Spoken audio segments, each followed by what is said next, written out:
गोजौ फरायसालिनि खोथाफोरखौ जुदि बुङोब्ला दा बेवहाय मख'जाथाव हिसाबै जोंना सतीश बसुमतारी जिथुनाखि सिमेन्ट सापरियाव थानाय दा गोजौसिन गेजेरारि फरायसालि जाबाय दा बेवहाय जोङो सिगांनि समफ्राव टेटनि जिथुनाखि गुबुन हारिनि फोरोंगिरिफोरखौ थिसन हरदोंमोन बेहाय जों माहारियारि आफादफोरा बादा होसेयावबो नाथाय जोंनि दाबिनि फारसे नोजोर होनानै हयथ' सरकाराबो बिथांमोनखौ बोखांनानै लांबाय दा नाथाय जोंनि गेजेराव दाबो ग्रेजुवेट टिचारनि थाखाय जिथुनाखि रिक्रुटमेन्ट प्रसेस लादों बेवहाय जोंनि गेजेरावबो पास जानानै गैया नङा दङ जोंनि गेजेरावबो बिजाथिफ्रा दङ नाथाय बिसोरखौ जोङो गुबुन गुबुन जिल्लाफ्राव दिनै अपसनखौ जोङो नुनो मोन्दों चइस खालामनायनि बेनिखायनो हयथ' जोङो दा बे जिथुनाखि ग्रेजुवेट टिचारनि जिथुनाखि रिक्रुटमेन्ट बेहायबो जोङो बे खेबावबो जोङो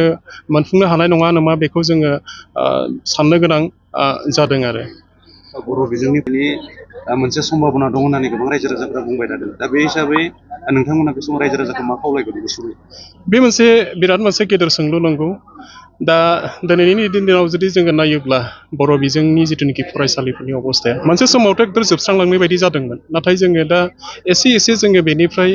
मोजांसिननिफ्राय जों मोजांसिनाव फैदों होननानै जोङो बुंनो हागोन जोङो बे समाव आरो जोङो रायजो राजाफोरखौ खावलायगोन जिहेथु बिमानि रावजों सोलोंथाइ लानायनि अनगा आरो माने गुबुन रावजों जुदि सोलोंथाइ लायोब्ला बे मोजांसिन जाया बेखौथ' जों बयबो मिथिखागौ आरो दा जोंनि जिथुनाखि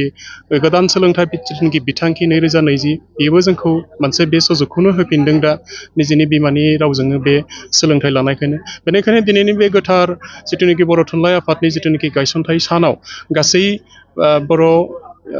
जोङो रायजो राजा बिथांमोनखौ जोङो खावलायगोन जे जोंनि जिथुनाखि बर' हिसाबै जुदि जोङो दा दिनै मुलुग दरबाराव जुदि जों गावखौ सिनायथि होनो नागिरदोंबा जों गासैबो बिथिंनिफ्राय जोङो सिनायथि होनो हानांगोन जों गिबियावनो जोङो सोलोंथाइ बिथिंनिफ्राय जोङो फैग्रोनांगोन दा सोलोंथाइ बिथिङाव होनोबा जोंहा बर' बिजोङा जिहेथु दंखायो दा बेनि थाखाय जोङो रायजो राजा गासैबो जिथुनाखि निजेनि बिमानि रावनि जिथुनाखि बर' बिजोंनि फारसे जोंनि फरायसुला फरायसुलिफोरखौ सोलोंथाइ होनो थाखाय जोङो खावलायगोन मानोना साफ्रोमबो सुबुङा बियो दायित्व नों जुदि गावखौनो हारि अनफावरि होनोब्ला नोङो गिबियावनो नोङो बिमानि रावखौ नोङो अनसायनांगोन निजेनि बिमाखौ अनसायनांगोन निजेनि जाथिखौ अनसायनांगोन अब्लासो नोंनि हादोरनि खोथाया फैयो बेनिखायनो खावलायनाय जाहाथे जोङो जोंनि बर' बिजोंजोंनो जोङो सोलोंथाइ लानानै जोंनि जिथुनाखि माहारिबादनि जिथुनाखि खोथा बे खोथाखौ जोङो माने गायसननो हायो बेखिनिखौ जोङो जनाय जिल्ला बर' थुनलाइ आफाद हिसाबै जोङो बे खामानिखौ जोङो मावबोबायबो दङ आरो मावलांबायबो थागोन बेखिनिखौ फोरमायबाय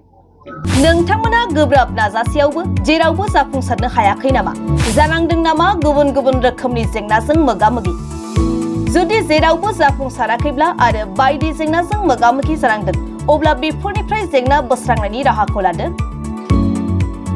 मायांनिफ्राय सोलोंथाइ लानाय मुंदांखा तान्त्रिक आरबाज कबिराजआ नोंथांमोननि बेफोर जेंनाखौ बोस्रांनानै होगोन बयनिबो गेजेराव सोमजिबाय थाग्रा जेंनाफोर जेरै सोलोंथाइ लानायाव सोमजिनाय जेंना हास्थायब्लाबो साख्रि मोनैनि जेंना फालांगियाव जेंना सोमजिनाय हा हुनि जेंना बिसि फिसायनि गेजेराव दावराव दावसि जानाय मोजां मोनलायनायाव हेंथा सोमजिनाय जेंना जुलि जानायनि उनाव गथ' मोनैनि जेंना फेग्रा एबा निसा मुवा लानायखौ गारहोनायनि राहा सुथुरनि गाज्रि नोजोरखौ दानगारनाय जुलि जाखांनायनि उनाव गुबुनजों मोजां मोनलायनायनि सोमोन्दो लाखिनाय राजखान्थि बिथिङाव जेंना बायदि बायदि जेंनाफोरखौ गैया खालामनायजों लोगोसे गोसो बोनो हानाय गोहोनि ताबिज एबा राजमुहिनि ताबिजखौ मुंदांखा आरबाज कबिराजनिफ्राय मोननो हागोन